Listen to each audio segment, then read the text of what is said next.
Gimana jadinya kalau ratusan ribu anak di Jakarta rawan gizi buruk? Gawat ya ini. Kita bahas di 4 menit update.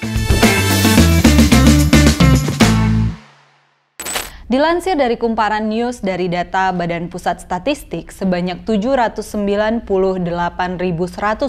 anak di Jakarta rawan gizi buruk sampai Juli kemarin. Dari data itu, baru 250.000 balita yang telah ditimbang, dan telah diketahui sebanyak 36.000 balita bermasalah gizi buruk. Menteri Kesehatan Budi Gunadi Sadikin mengarahkan untuk menimbang seluruh anak dengan segera. Jakarta ternyata jadi wilayah progresif sehingga penanganan stunting harus fokus di ibu kota ini.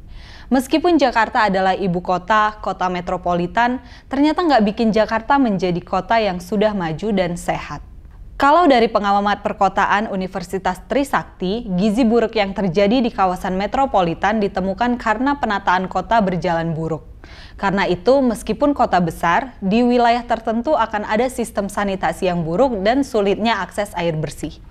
Kesulitan ekonomi yang dialami oleh tiap keluarga sangat mempengaruhi seberapa sehat gizi yang dikonsumsi oleh seluruh anggota keluarga, termasuk anak. Maka pekerjaan yang nggak pasti juga bisa memperparah kondisi di perkampungan kumuh. Nggak hanya itu, kurangnya pengetahuan dan pendidikan orang tua dalam memberikan asupan bersih dan bergizi kepada anak jadi hal yang paling krusial juga dalam terjadinya gizi buruk. Sehingga dari situ akan adanya kesalahan pola hidup. Sehingga buat mengatasi masalah gizi buruk ini harus ada perbaikan dalam penataan lingkungan, seperti perbaikan jalan, lingkungan, dan saluran air, termasuk penyediaan air bersih, sanitasi yang sehat, dan higienis. Tata pemukiman juga mesti diperhatiin loh. Cek deh, di Jakarta masih banyak banget pemukiman yang jauh dari kata layak untuk dihuni. Anak muda juga bisa banget nih buat ikut terlibat dalam penataan dan pengelolaan lingkungan, supaya bersih, tertata, dan sehat.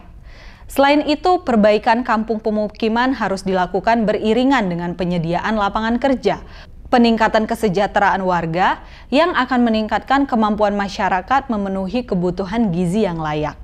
Tapi tanggung jawab terbesar tentu dari diri sendiri. Masyarakat harus diberdayakan mandiri buat memenuhi kebutuhan hidup sehari-hari.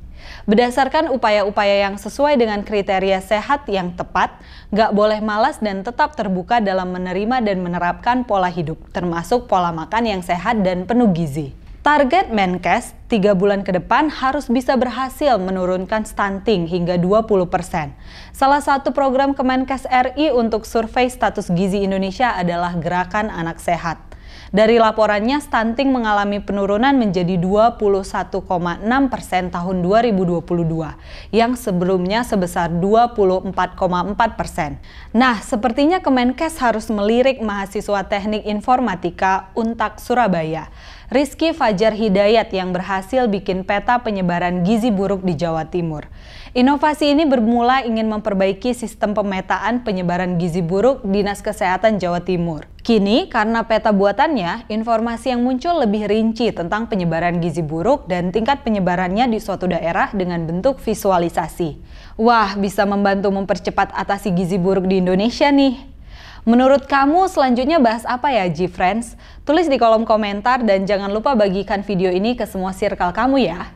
Jangan lupa subscribe, like, dan komen. Golkar nomor 4.